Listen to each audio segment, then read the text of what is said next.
블레셋 시대, 뭐 지금 하면은 뭐 팔레스타인 뭐 이렇게 말해도 조금 어렵겠지만요.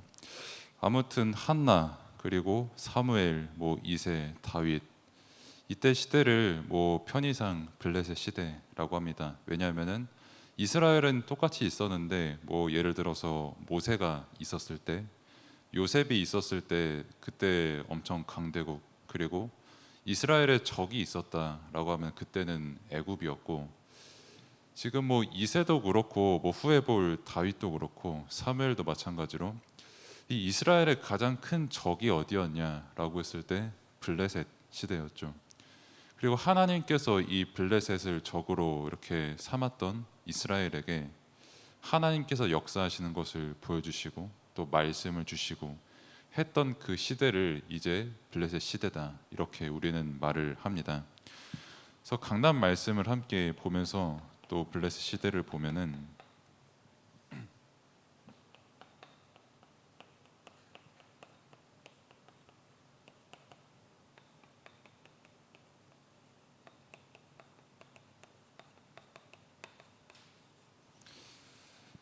그 무너지지 않는 삶의 근본 상태의 말씀을 주셨죠.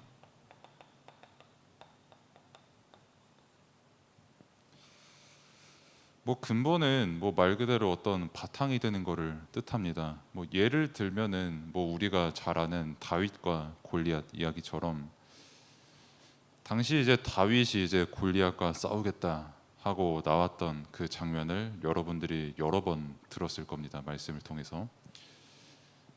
그러면은 이제 다윗을 막 그냥 내보낼 수는 없거든요, 이스라엘 입장에서. 왜냐하면은 어쨌든 골리앗이 소위 말해서 이스라엘과 이제 다이다이를 치려고 이제 내가 대표로 블레셋을 대표로 해서 나왔으니까 이스라엘 너희도 대표로 한 명 내보내라, 이렇게 요구를 한 거거든요, 골리앗이.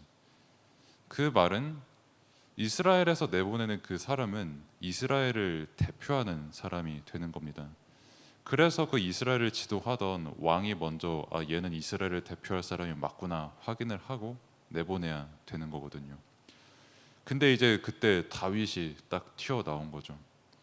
사울 왕이 다윗을 볼 때에 그때 이제 근본을 말을 하는 겁니다. 근본이 없거든요, 다윗이. 뭐 어리지, 뭐 얘가 뭐 군 생활을 해본 적이 없지, 게다가 뭐 어디서 조금 뭐 이름을 떨치고 이런 것도 아니거든요. 그냥 양측이거든요. 양측이고 뭐 그것도 심지어 음악하던 친구고, 뭐 게다가 나이도 어리고, 뭐 성경의 묘사를 보면은 되게 외모도 되게 요즘 애들이 좋아하는 외모였거든요. 되게 곱상하게 생긴. 아무튼 그런 친구가 내가 골리앗이랑 싸워서 이기겠습니다 하니까 뭐 겉으로는 왕이니까 채통을 지켰겠지만 속으로는 어이 근본도 없는 놈 하면서 안 내보내려고 했거든요, 사울이. 그것을 보고 이제 근본이다라고 사람들이 보통 말을 하는 거죠. 그래서 뭐 저도 마찬가지고 사람들도 다 마찬가지로 근본, 즉 다 무언가 바탕이 있습니다. 사실 단어 두 개다가 좀 쉽지 않은 단어이기는 한데, 아무튼 이 근본 상태라고 말을 하는 거는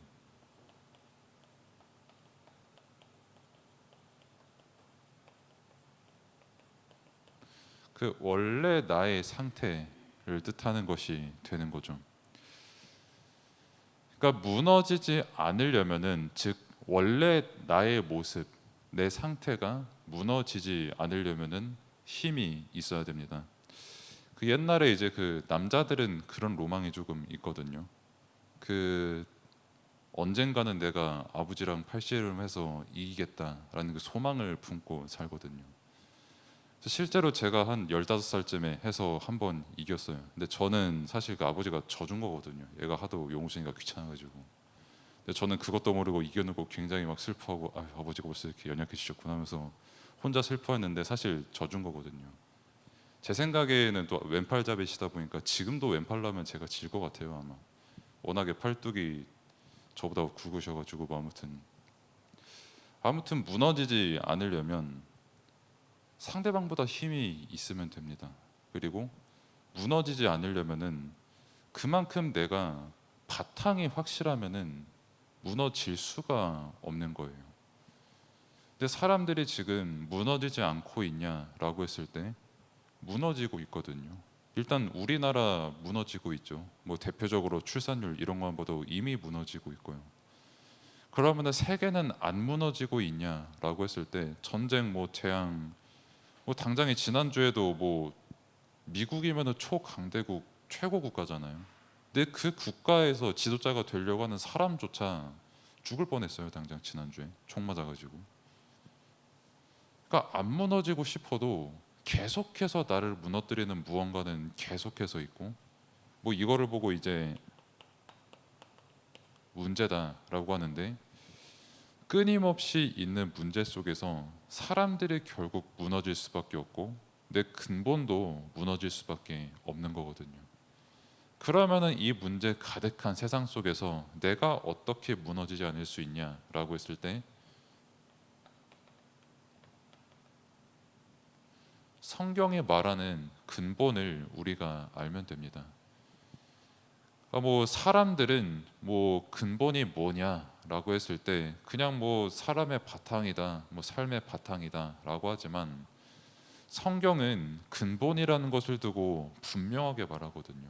하나님의 창조, 그리고 하나님께서 우리의 주인 되신 것, 우리는 하나님께서 만드신 피조물이다라는 그 근본을 가지고 시작을 합니다. 그리고 이 근본이 언제 완성되냐라고 했을 때 정말 그 사람이 복음을 믿으면 하나님께서 그 사람을 만드신 근본 상태가 회복이 된다. 그래서 사람이 언제 무너지지 않는 삶의 근본 상태가 되냐라고 했을 때 정말 복음을 믿는 사람, 말씀을 믿는 사람이 무너지지 않는 삶의 근본 상태 속에 있는 사람이다는 것을 말하는 거죠. 학교에서는 많이 가르칩니다. 뭐 여러 가지 공부도 가르치고, 뭐 저도 엄청 열심히 한 건 아니지만 나름 열심히 했었고, 뭐 수없이 많은 내용들을 배웠지만은 결국 그게 나의 근본 상태를 바꾸냐라고 했을 때는 아니거든요. 정말 나의 영혼과 근본을 바꾸고 살리는 것은 말씀에서 오늘도 우리에게 증거하는 복음이 우리의 영혼을 살리는 것이고 우리의 근본 상태를 살리는 것입니다. 이 근본 속에서 우리가 그 이새라는 그 인물을 함께 보게 됐거든요. 그래서 교재를 함께 보면은 뭐 목장을 다윗에게 맡긴 게 뭐가 그렇게 중요하냐라고 했을 때 이새가 다윗의 아빠입니다. 그 제일 중요한 거 말 안 했었구나. 이새가 다윗의 아빠인데 이새가 다윗에게 삶의 근본을 목장에서 가르친 거예요. 그 시편 뭐 78편 뭐 70절 72절 이렇게 되어 있는데 그 다윗이 되게 목동으로 있을 때 어렸을 때 고백한 내용들이거든요. 여호와가 나의 목자, 이 목장의 주인은 하나님. 그리고 그 내용을 가르친 사람이 누구냐라고 했을 때 당연히 아빠가 가르쳤겠죠. 부모가 다윗에게 당연히 말씀을 가르쳤겠죠. 너의 삶의 근본이 뭐냐? 하나님께서 너를 만드시고 하나님께서 너를 목장으로 보내셔서 하나님께서 너의 그 양을 치게 하신 거다. 그러니까 여기서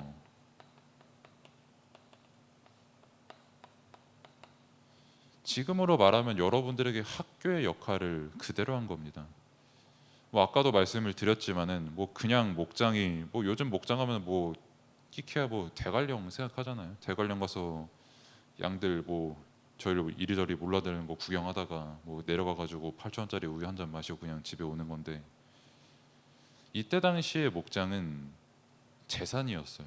양 그리고 목축업 고기 그리고 뭐 털 뭐 우유 거기서 나오는 재산이었고 다윗은 여기서 재산 관리를 배웁니다. 그리고 경제를 배우고요. 그리고 일하는 방법도 배우고요. 실제 여기서 혼자 뭐 글을 쓰든 뭐 그림을 그리든 뭐 음악을 하든 거기서 자기가 독학 내지 원래 배웠던 부분들을 계속 복습하면서 여러분들이 학교에서 공부를 하는 것처럼 다윗도 여기서 자신의 삶의 근본을 배웁니다. 뭐 그렇게 삶도 배우고 경제도 배우고 뭐 학업도 이렇게 하는데 거기서의 고백의 내용이 뭐냐? 내 삶의 주인이 하나님이시다. 내 기능의 주인이 하나님이시다.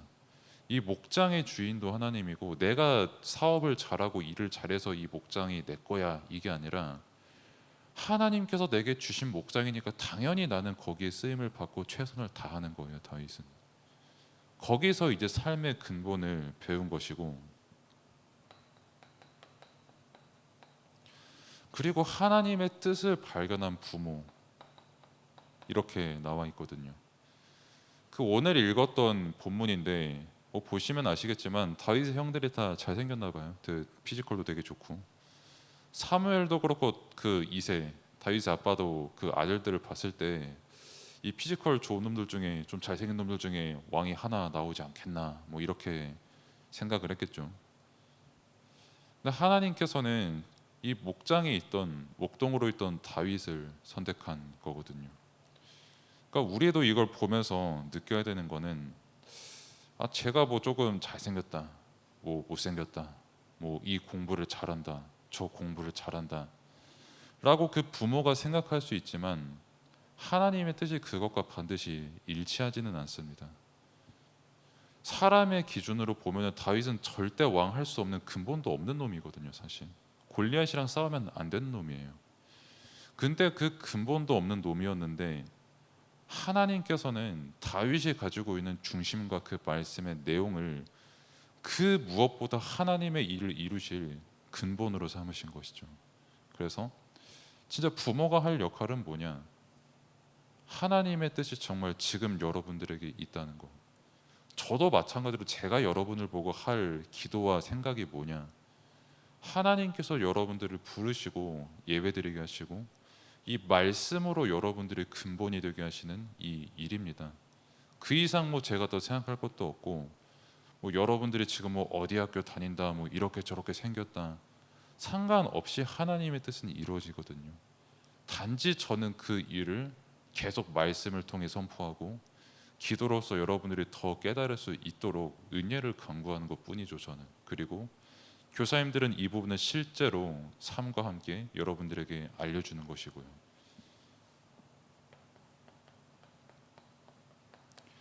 그리고 이제 다윗에게 이새가 그 심부름을 이렇게 시키는 것을 확인을 할 수가 있죠. 그러니까 이때는 또 이 블레셋이라는 나라랑 전쟁 중이었습니다. 그래서 이새가 다윗을 보고 야 형들한테 좀 먹을 것 좀 많이 가져다 주고, 뭐 아버지 마음이 다 그렇죠.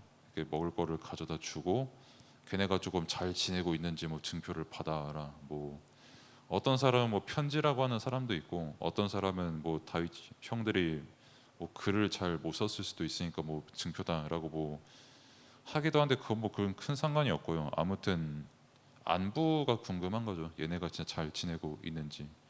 뭐 요즘같이 뭐 전화하면은 안부를 알 수 있는 시대가 아니었으니까요. 근데 뭐 단순히 뭐 그냥 심부름을 시켰다 뭐 이렇게 볼 수도 있지만, 이것도 아까도 말씀드렸지만은 컨텐츠입니다. 여러분들로 하여금 진짜 이 말씀과 복음을 깨달을 수 있는 이세만의 컨텐츠였던 거예요. 심부름 시키는 거. 그럼 그 내용이 뭐냐라고 했을 때, 아 정말 하나님께서 내게 말씀을 통해 주신 것, 그 말씀으로 현장을 보니까 정말 복음이 맞구나. 세상의 바탕이란 과연 이런 것이로구나. 사람들이 멸망할 수밖에 없는 문제 속에 있고 근본 상태 속에 있구나는 거를 분명히 확인시키는 최고의 컨텐츠를 이새가 다윗에게 준 것이죠. 그러면은 지금 하나님께서 여러분들에게 행하시는 최고의 컨텐츠가 뭐냐라고 했을 때,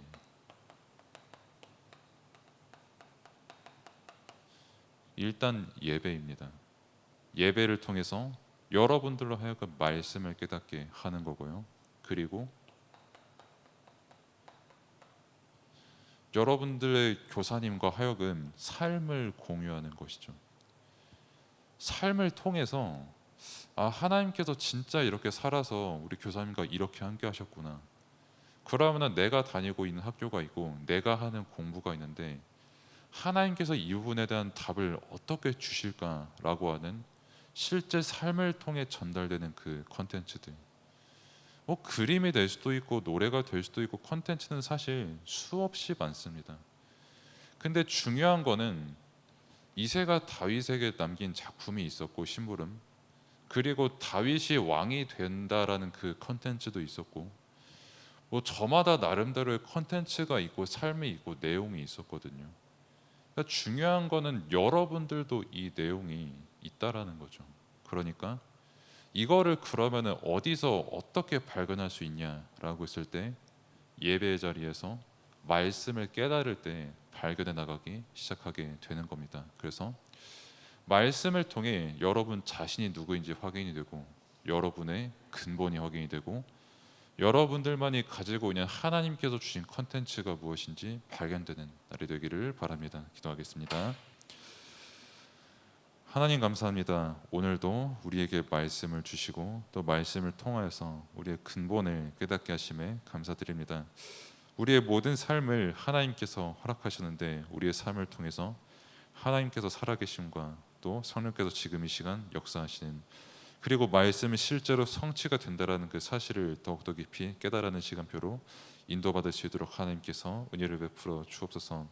정말 다윗과 같이 복음으로 완전히 결론나고, 목동으로 있든 왕으로 있든 환경이 상관없이 언제나 하나님께 영광 돌리고 하나님으로 말미암아 기뻐하는 렘넌트들로 또한 인도받을 수 있도록 하나님께서 은혜를 베풀어 주옵소서. 예수 그리스도의 이름으로 기도드립니다. 아멘.